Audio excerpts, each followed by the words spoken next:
The configuration of the MX range from Nakamura-Tome, well, it's a multitasking machine, has become more popular in recent years. So I'm here at ETG to find out why.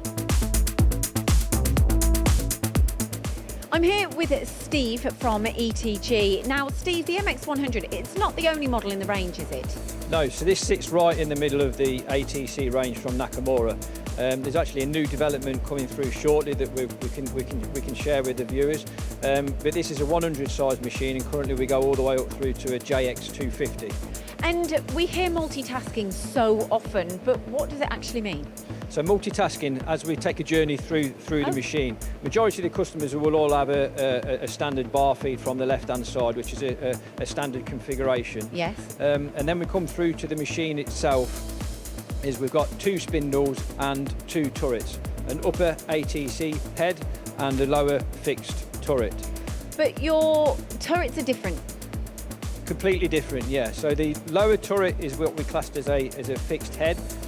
So it has a half index facility. And then obviously we got the upper head, which gives you a full 5-axis capability. And it's actually on the market, it's the smallest compact head, which is beneficial for working between 2 spindles.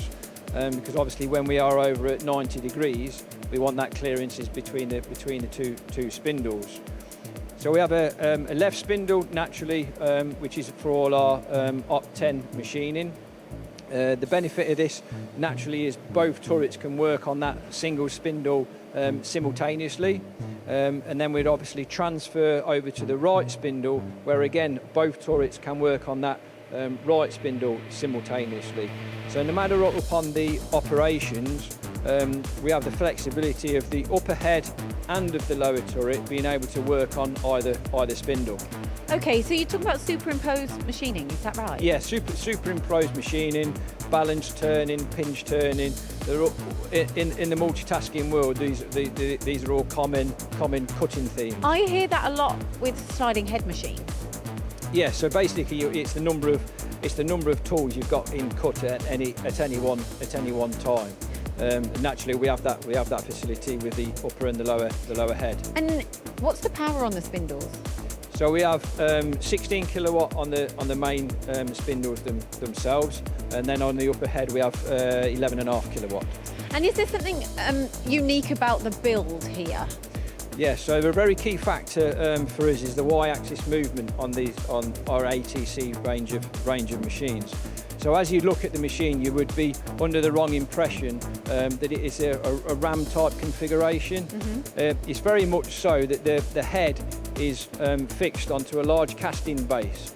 So any Y-axis movement within the machine, you've got approximately 1.5 tons of casting driving that full Y-axis move.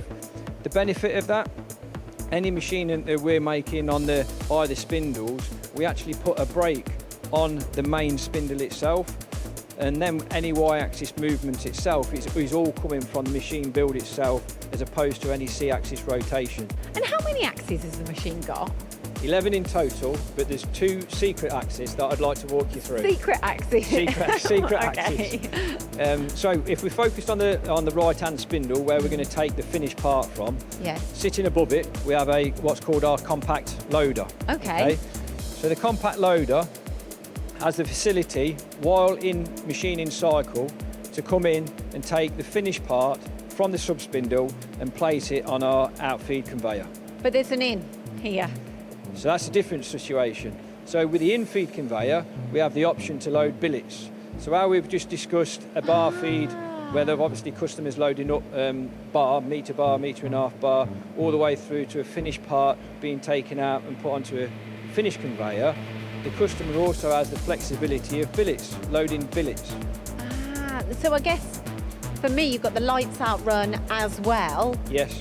So you've got multitasking, but also I don't think I've seen this before. I've seen a gantry, for example, but it's quite separate. Yeah, so it gives the customer the full automation-ready solution. So we've got bar, feeding, multitasking, twin turret, twin spindle.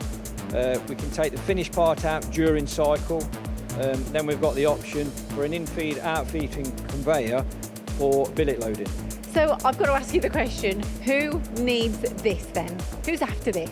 Who's after this type of machine? So the inquiries that we get is anybody from a new startup company that we've supported all the way through to tier 1 suppliers, OEMs.